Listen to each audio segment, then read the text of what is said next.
بسم اللہ الرحمن الرحیم۔ داستان امام علی مقام علیہ السلام ایسی ہے کہ جس میں بیک تک کئی ایک منظر ایک ساتھ چلتے ہیں۔ اگر ایک شہر میں کوئی ایک واقعہ ہو رہا ہوتا ہے تو دوسرے شہر میں کوئی حادثہ رونما ہو رہا ہوتا ہے۔ یہی صورتحال 60 ہجری کے 8 ذی الحج کو تھی کہ جب ایک جانب سے امام علیہ السلام نے مکہ سے کربلا کی جانب کا سفر اختیار فرمایا تو دوسری جانب سے کوفہ میں جناب مسلم ابن عقیل نے اپنے قیام کا آغاز فرمایا۔ مکہ میں امام علیہ السلام کا قیام 4 ماہ اور 5 دن کا تھا، اور اس میں جو سب سے اہم ترین وقت تھا وہ ماہ مبارک کے ذی الحج کا تھا، اس لیے کہ ذی الحج کا مہینہ اہمیت اور حرمت کے اعتبار سے اپنا ایک خاص مقام رکھتا ہے، لیکن شہر مکہ میں اس کا ایک خاص اہتمام ہوتا ہے، اس لیے کہ پوری دنیا سے مختلف لوگ بیت اللہ کی زیارت کا شرف حاصل کرتے ہیں۔ مگر 60 ہجری کا جو حج تھا اس کی اہمیت ہی الگ تھی، اس لیے کہ جو بھی کعبۃ اللہ کی زیارت کرنے کے لیے آ رہا تھا اس کو یقین تھا کہ مجھے خلیفۃ اللہ کی زیارت بھی ضرور ہو جائے گی۔ دوسری جانب سے شعبان کے آغاز سے ہی امام علیہ السلام نے اپنی تحریک کا آغاز کر دیا تھا۔ جو بھی امام علیہ السلام کے پاس آتا بنو امیہ کے ننگ و آر پر مشتمل حقائق سن کر وہ آپ کی بیعت کرنے لگ گیا۔ یوں ایک مختصر سے عرصے میں شہر مکہ کی ایک کثیر تعداد نے امام علیہ السلام کے ہاتھوں پر بیعت کر لی، اور یزید پر یہ ناگوار گزرتا تھا اور اس کے حامی اور محامی بار بار تمام احوال لکھ کر یزید کی طرف روانہ کرتے تھے، جس کی وجہ سے وہ خاصا پریشان تھا کہ اگر مزید کچھ عرصہ مکہ میں امام علیہ السلام کا قیام باقی رہا تو یزید کی حکومت کا تختہ الٹ جائے گا، لہٰذا اس نے اس انقلاب کو ناکام بنانے کے لیے 30 یا 300 افراد کو حاجیوں کا لباس پہنا کر مکہ کی جانب روانہ کیا تاکہ حج کے دوران امام علیہ السلام کو شہید کر دیا جائے۔ اور جب امام علیہ السلام کو اس سازش کے متعلق علم ہوا تو آپ نے خانہ خدا کے حج کو ترک کر دیا، اور یہ وہی روز تھا جو کہ یوم ترویہ تھا، یعنی 8 ذی الحج کا روز، کہ جس دن حجاج کرام پانی بھرتے تھے تاکہ وہ اپنے آپ کو عرفات کی جانب جانے کے لیے آمادہ کر سکے۔ تو ایک جانب لوگ عرفات کی جانب جانے کی تیاری کر رہے تھے، جبکہ امام علیہ السلام حج کو چھوڑ کر کوفہ جانے کی تیاری کر رہے تھے۔ بس امام علیہ السلام نے حج کو عمرہ مفردہ میں تبدیل کیا، تمام اعمال انجام دیے اور بیت خدا سے ودا ہوئے۔ گر کھولتا احرام نہ پیارا وہ نبی کا،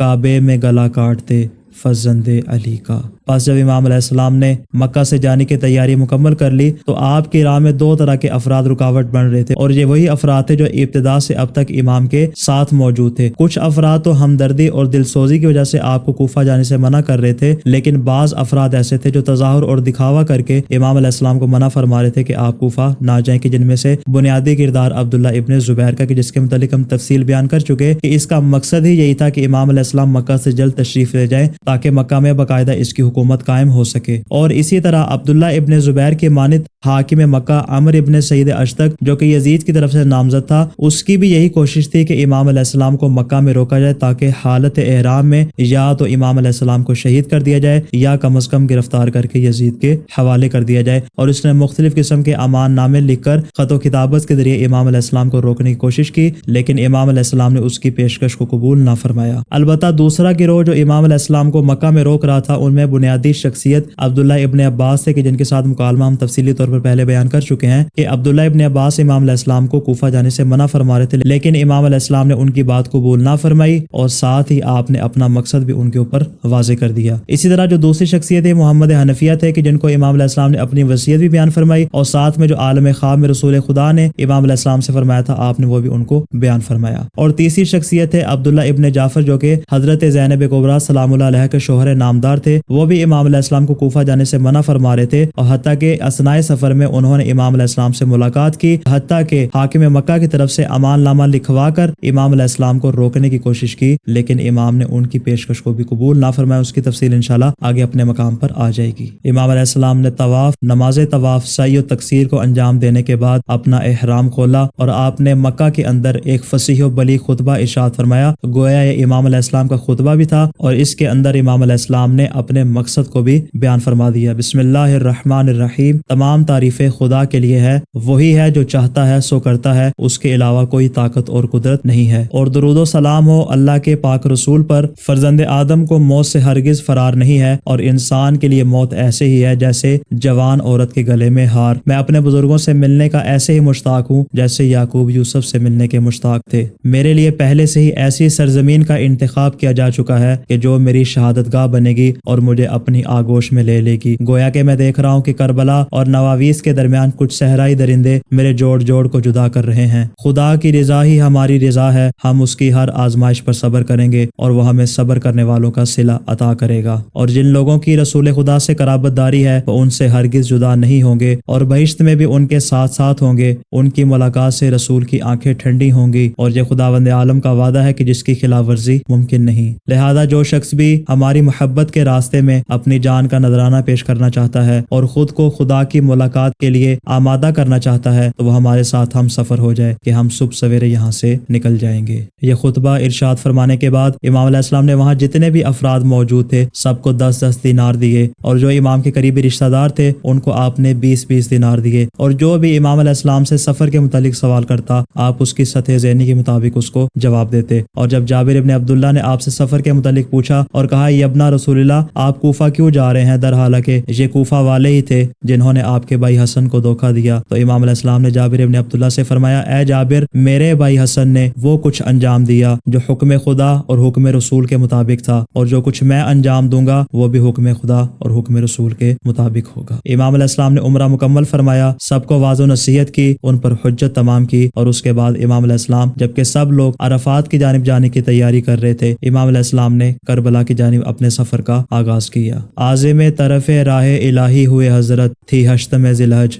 کے راہی ہوئے حضرت۔ یہاں سے امام علیہ السلام کے سفر کا آغاز ہے، جبکہ دوسری جانب سے کوفہ میں 8 ذی الحج کے روز ہی وہ تمام واقعات ہو چکے کہ جن کو ہم گزشتہ ایپیسوڈ میں بیان کر چکے ہیں کہ جناب ہانی ابن عروہ قید میں ہے، ان پہ ظلم و ستم جاری ہے۔ قبیلہ مزہج کے افراد نے دارالامارہ کا محاصرہ کیا، مگر قاضی شرح کے ذریعے ان کو جھوٹی تسلی دے کر وہاں سے ان کو بھیج دیا گیا۔ مگر عبید اللہ ابن زیاد کے دربار میں ایک ایسا شخص تھا کہ جس کا نام عبداللہ ابن حازم تھا، اور یہ جناب مسلم ابن عقیل کی جانب سے نامزد تھا کہ دربار کے تمام حالات ان تک پہنچائے۔ وہ کہتے ہیں کہ میں دربار میں تھا اور میں نے سارا منظر اپنی آنکھوں سے دیکھا کہ جناب ہانی پر ظلم کیا گیا اور ان کو ایک کمرے میں بند کر دیا گیا۔ چنانچہ میں دربار سے باہر نکلا اور تمام احوال جناب مسلم ابن عقیل تک پہنچا دیے۔ جب جناب مسلم نے اس بات کو سنا، آپ نے مجھے حکم دیا کہ جاؤ اور اطراف میں جتنے گھر موجود ہیں ان کے لیے جہاد کا نعرہ بلند کرو اور یا منصور امت کی صدا بلند کرو۔ چونکہ ان گھروں میں 4000 مسلح افراد موجود تھے جو کہ جناب مسلم کے حکم کے منتظر تھے، چنانچہ یہ نعرہ بلند کرنے کے بعد آہستہ آہستہ لوگ جمع ہوتے گئے اور جناب مسلم نے اپنے لشکر کو آمادہ کیا اور اپنے تمام لشکر کو 4 حصوں میں تقسیم کر دیا اور ان پر 4 سردار مقرر فرما دیے، جو کہ عبداللہ ابن عزیز کندی، مسلم ابن اوسجہ، ابو ثمامہ ساعدی اور عباس ابن جودہ جندلی تھے، اور خود باقی افراد کو اپنے ساتھ لے کر جناب مسلم ابن عقیل نے دارالامارہ کا محاصرہ کر لیا۔ جیسے جیسے وقت گزرتا جا رہا تھا لشکر جناب مسلم ابن عقیل میں اضافہ ہوتا چلا جا رہا تھا، اور دوسری جانب سے قصر کے اندر فقط 30 یا 50 افراد موجود تھے۔ اگر کوئی قصر میں داخل ہونا چاہتا تو اس کو پچھلے دروازے سے آنے کی اجازت دی جاتی۔ جب عبید اللہ نے خود کو بند گلی میں پایا تو اس نے مکر و ہیلے کے ذریعے ایک خاص حربہ آزمایا، اور اس کے ذریعے اس نے اپنے ساتھ جتنے بھی افراد موجود تھے کہ جن میں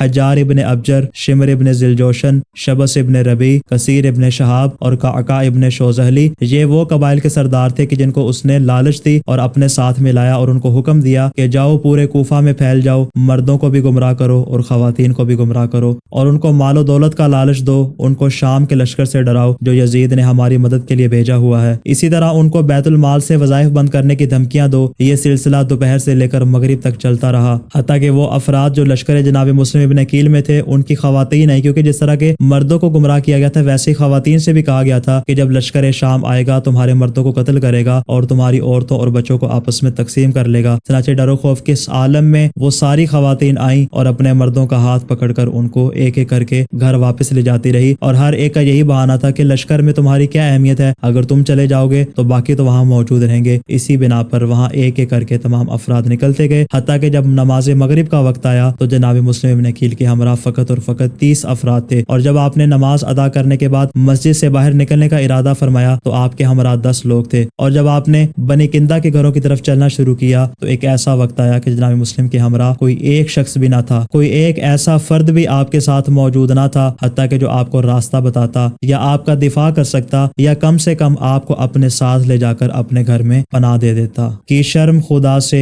نہ محمد سے حیا کی، مظلوم پہ بے کس پہ مسافر پہ جفا کی۔ اسی عالم میں جناب مسلم چلتے رہے کہ بنی کندہ کے گھروں میں سے ایک گھر کے سامنے سے آپ کا گزر ہوا کہ جہاں پہ ایک طوع نامی خاتون کھڑی تھی جو کہ قیس ابن اشعث کی آزاد کردہ کنیز تھی اور اس کا ایک بیٹا تھا۔ وہ اپنے بیٹے کے انتظار میں وہاں پہ کھڑی تھی۔ سفیر حسین نے جب اس عورت کو دیکھا تو کہا اے خاتون کیا مجھے تھوڑا سا پانی پلا سکتی ہو؟ وہ فوراً گئی اور پانی حضرت کی خدمت میں لے آئی۔ جناب مسلم نے وہ پانی پیا اور پانی پی کر اس مقام پہ بیٹھ گئے۔ اس خاتون نے آواز دی اے بندہ خدا کیا تو نے پانی نہیں پی لیا؟ جناب مسلم نے سر ہلایا ہاں میں نے پانی پی لیا ہے۔ تو کہا پھر اپنے گھر چلے جاؤ اور اپنی بیوی اور بچوں کے پاس جاؤ اس لیے کہ وہ تمہارے انتظار میں ہوں گے۔ جناب مسلم نے اس عورت کو کوئی جواب نہ دیا۔ اس نے دوبارہ سے کہا کہ اے عبد خدا یہاں سے اٹھ کر چلے جاؤ اور اپنے گھر میں جا کر اپنے بیوی اور بچوں کے پاس پہنچ جاؤ اس لیے کہ زمانہ پر آشوب ہے، تمہارا یہاں بیٹھنا مناسب نہیں اور میں بھی تمہارے بیٹھنے سے ہرگز راضی نہیں ہوں۔ جناب مسلم نے ایک درد بھری آہ بھری اور آپ نے آواز دے کر کہا اے معظمہ کیا میرے اوپر ایک احسان کر سکتی ہو؟ اس نے پوچھا کون سا احسان؟ فرمایا میں مسلم ابن عقیل ہوں کہ جن کو لوگوں نے فریب کے ذریعے اپنے گھروں سے باہر نکال دیا ہے۔ تو نے تعجب کے عالم میں کہا آپ مسلم ابن عقیل ہیں؟ جواب دینے پر اس نے اپنے گھر کا دروازہ کھولا، آپ کے لیے فرش بچھایا اور آپ کے لیے کھانا لے کر آئی، مگر جناب مسلم ابن عقیل نے اس میں سے کچھ تناول نہ فرمایا اور آپ نے ساری رات عبادت خدا میں گزاری۔ اور جب طوع کا بیٹا بلال گھر آیا اس کو اصرار کرنے کے بعد یہ معلوم ہو گیا کہ اس کے گھر جناب مسلم ابن عقیل موجود ہیں۔ دوسری جانب سے عبید اللہ نے جب نماز مغرب کے بعد کسی قسم کا شور و گل نہ سنا تو اس نے اپنے سپاہیوں سے آواز دے کر کہا دیکھو دروازے پر کوئی موجود ہے یا نہیں۔ انہوں نے دارالعمارہ کی چھت سے دیکھا مگر انہیں کوئی نظر نہ آیا۔ پھر انہوں نے قصر کا مرکزی دروازہ کھول کر ہاتھوں میں آگ اٹھا کر مختلف مقامات پہ دیکھا شاید کوئی فرد چھپا بیٹھا ہو، مگر جب دیکھا تو انہیں کوئی فرد بھی نظر نہ آیا۔ اس کے فوراً بعد ہی عبید اللہ نے پورے شہر میں اعلان کروا دیا کہ آج نماز عشاء تمام افراد مسجد کوفہ میں ادا کریں گے اور جو شخص بھی نماز مسجد میں ادا نہیں کرے گا اس کا خون مباح ہوگا۔ اعلان ہونے کی دیر تھی کہ تھوڑی ہی دیر میں مسجد کوفہ کوفیوں سے مکمل طور پر بھر گئی۔ عبید اللہ نے فوجیوں کے حصار میں نماز پڑھائی اور نماز پڑھانے کے بعد ممبر پہ جا کر بیٹھا اور اس نے خطبہ دینا شروع کیا۔ کہا پسر عقیل جو نافہم اور نادان ہے، تم نے دیکھا کہ اس نے کیا کیا؟ اس نے خلاف ورزی کی اور لوگوں میں اختلاف ڈال دیا، بس اس کی جان و مال کی ذمہ داری خدا پر نہیں۔ جس کے گھر میں مسلم ملے یا جو کوئی بھی مسلم کے متعلق اطلاع دے تو اسے خون مسلم کی قیمت دی جائے گی۔ اے بندگان خدا، خدا سے ڈرو اور بیعت و اطاعت کو اپنے ہاتھ سے نہ جانے دو اور نہ ہی خود پر عذاب کی راہیں کھولو۔ اس کے بعد حسین ابن نمیر کی طرف رخ کر کے کہا کہ اگر کوفے کے دروازوں میں سے کوئی دروازہ کھلا رہ گیا اور مسلم ابن عقیل وہاں سے باہر چلا گیا تو پھر تمہارا انجام اچھا نہیں ہوگا۔ میں نے تجھے پورے کوفہ پر مسلط کر دیا ہے، بس اپنے سپاہیوں اور جلادوں کو پورے کوفہ میں پھیلا دو تاکہ صبح تک مسلم ابن عقیل کو میرے حوالے کرو۔ اس کے بعد ممبر سے اترا اور عمر ابن حریث کو تمام لوگوں پر امیر بنا کر خود اپنے محل میں چلا گیا۔ یہ تمام تر واقعات کے ایک جانب سے امام علیہ السلام مکہ سے روانہ ہوئے اور دوسری جانب سے قیام مسلم ابن عقیل جو ایک بلندی کے ساتھ اٹھا تھا اس کو شام تک زمین بوس کر دیا گیا۔ اس کے بعد قیام مسلم ابن عقیل کا کیا حال ہوا، 9 ذی الحجہ کو کون کون سے واقعات پیش آئے، انشاءاللہ اگلی ایپیسوڈ میں بیان کریں گے۔ السلام علی الحسین وعلی علی ابن الحسین وعلی اولاد الحسین وعلی اصحاب الحسین۔